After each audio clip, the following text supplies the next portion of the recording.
ওষুধগুলো বলতেছি সেটা হলো আপনারা কাঁচা হলুদ সবাই চেনেন। কাঁচা হলুদ এবং নিম পাতা, কাঁচা হলুদ এবং নিম পাতা দুইটা সম পরিমাণ নিয়ে অ্যাডজাস্ট করে বাটবেন।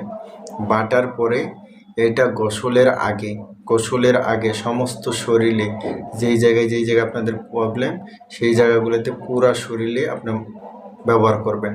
করার পর এটা শুকিয়ে গোসল করবেন।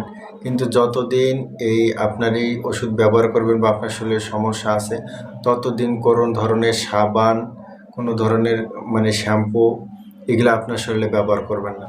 যদি আপনি এই ক্ষার জাতীয় সাবান শ্যাম্পু ব্যবহার করেন তাহলে কিন্তু আপনাদের ঘাটা কিন্তু সহজে সারবে না।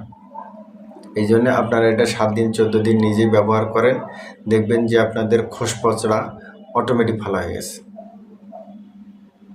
এটা আর আপনাদের শরীরে একটা বিষয় করবেন, এটা তো আপনারা ব্যবহার করবেন গোসলের আগে এটা ব্যবহার করার পরে শুকানোর পর গোসল করবেন। তারপরে আপনারা কি করবেন, তিল তেল এবং নিশিন্দা পাতা। আপনারা নিশিন্দা পাতা যদি না চেনেন, আমার পেজ আছে দিনাজপুর আয়ুর্বেদিক কবিরাজ, যেখানে দেওয়া আপনার ওখানে পিক দেওয়া আছে।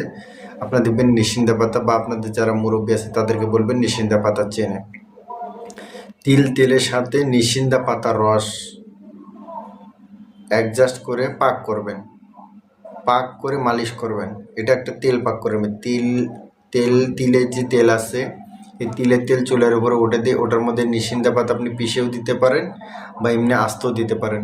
যে জাল দিতে দিতে তেলটা যখন দেখবেন যে পাতাগুলো উড়ে গেছে, তেলের মধ্যে ভাজা হয়ে গেছে, তারপর তেলটা নামে ঠান্ডা করে বোতলের মধ্যে রেখে দিবেন। ওই তেলটা আপনি সর্বসময় ব্যবহার করবেন। দেখবেন যে আপনার কিছুদিনের মধ্যে চর্মরোগ, চুলকানি, খোসপচড়া একদম ভালো হয়ে গেছে, আর আপনার শরীরের মধ্যে এটা থাকবে না।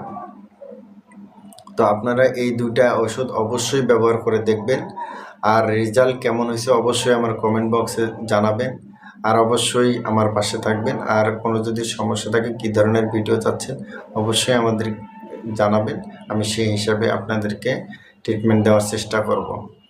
তো অবশ্যই এই দুইটা ওষুধ ব্যবহার করবেন, একটা গোসলের আগে মাখার সেটা, আর তেলটা ব্যবহার করবেন গোসলের পরে।